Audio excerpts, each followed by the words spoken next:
Ladies and gentlemen, federal employees, you as a federal employee and soon to be retiree, whenever you retire, you're going to have three main sources of income: your pension, TSP, and Social Security. But just having those is not enough. You have to maximize them if you want to get the most out of your retirement. And each one of these has different things and rules that you can follow and do so you can maximize each and every one of them. Because these are all very different things and they all act very differently. And if you don't know the rules, you're probably not going to get the most out of these incredible benefits. So let's dive in. Now, if you're new to the channel, welcome. So good to have you. My name is Dallin Hawes, a financial planner who serves federal employees just like you every day, and I absolutely love it. So let's start.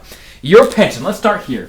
There are three things that you can do to increase your pension, because there's three things that go into your pension. Number one, there is your high 3 salary, okay? That is the salary you get paid in the 3 years you got paid the most. It doesn't have to be the last 3 years of your career. It can be, doesn't have to be though, but it's got to be 3 consecutive years. The consecutive 36 months you got paid the most, your average annual salary during those 3 years, that is your high 3. So that's why some people move to California for the 3 years of their career, take a high paying position, lock in a super high 3, and then they move to Wyoming or somewhere super cheap for retirement. Okay, and their pension is locked in at that high 3. So that's one thing to think about. Also, your multiplier, okay? Your pension has what they call a multiplier. For most federal employees, it is 1%. The only time it's not 1% is if you are a special provision federal employee, in which case you get 1.7. At least for the first 20 years, your multiplier is bigger, which is great. For normal feds, though, the only way your pension is not going to just be at 1% is if you are age 62 with at least 20 years of service. You get a 10% bonus to your pension, and it goes to 1.1%. Okay, so again, age 62 at 20 years, you get a 10% bonus to your pension because your multiplier goes up by 10%. Okay, if you're special provisions, you get 1.7 for the first 20 years, 1% after that. As special provisions, there's unfortunately nothing you can do to change your multipliers. It just is what it is. If you're a normal FERS, you get 1% or 1.1 if you're age 62 with at least 20 years. So that's the multiplier side. There of course is years of service. Okay, years of service. Now, obviously, you can always work longer to increase your years of service. That's always an option. But you got to think about some other things you can do. Number one, do you have military time that you should or could buy back? Do you have, let's say, activated reservist time that you can buy back? Do you have any time that you can buy back? If so, it'll add to your years of service, which will increase your pension. Okay.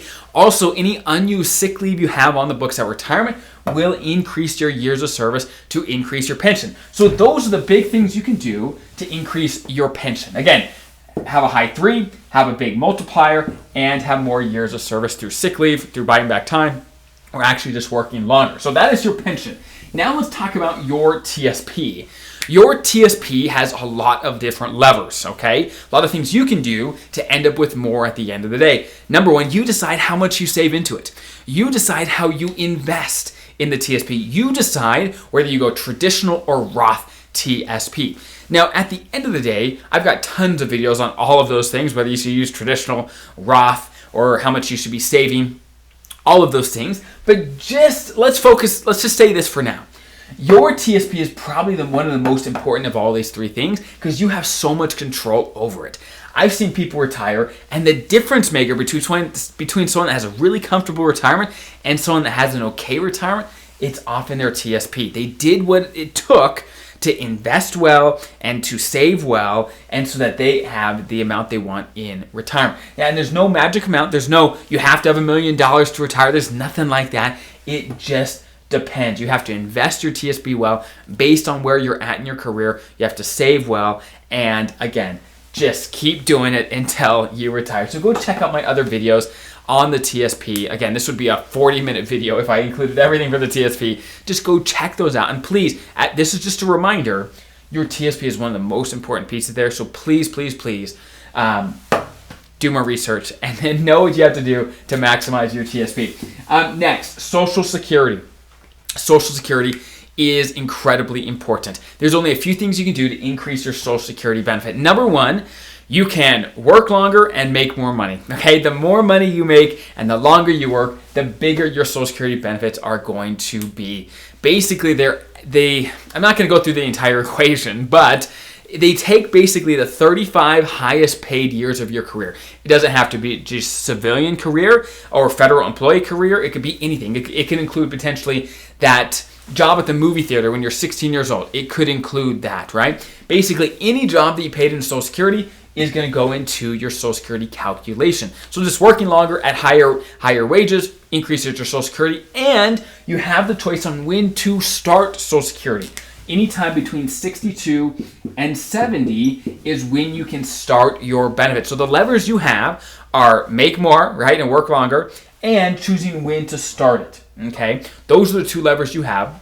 And deciding when to start it is, again, if you're close to retirement already, that's probably the biggest one you want to make sure you nail. And again, this video is going to be too short to go through all the different reasons of when you should take it late or when to take it early, but just know this. Just know this. This is one of the biggest levers I've seen, just making a few tweaks in when people take Social Security, to have swings in how much they have in retirement by hundreds of thousands of dollars in just deciding when they take Social Security. It's a big decision. And there's many people online that will make you think that everyone should take it at 62 or everyone should delay, and that's just not the case, okay? That's not the case. I've seen great reasons to take it early. I've seen fantastic reasons to take it late. It just depends on the situation. So please go check out my other videos on when to take Social Security. It's the good reason to take it early, good reason to delay, because that's one of the biggest levers you have for your Social Security and your retirement. So again, these are the three biggest stools, basically they call it your three-legged stool, right, of your retirement income as a federal employee. And those are some things to think about on how to maximize them and improve them every little bit. Again, I've got whole videos on each of these, every little aspect. I've got videos on it, so check those other ones out. And I will see you guys in the next video.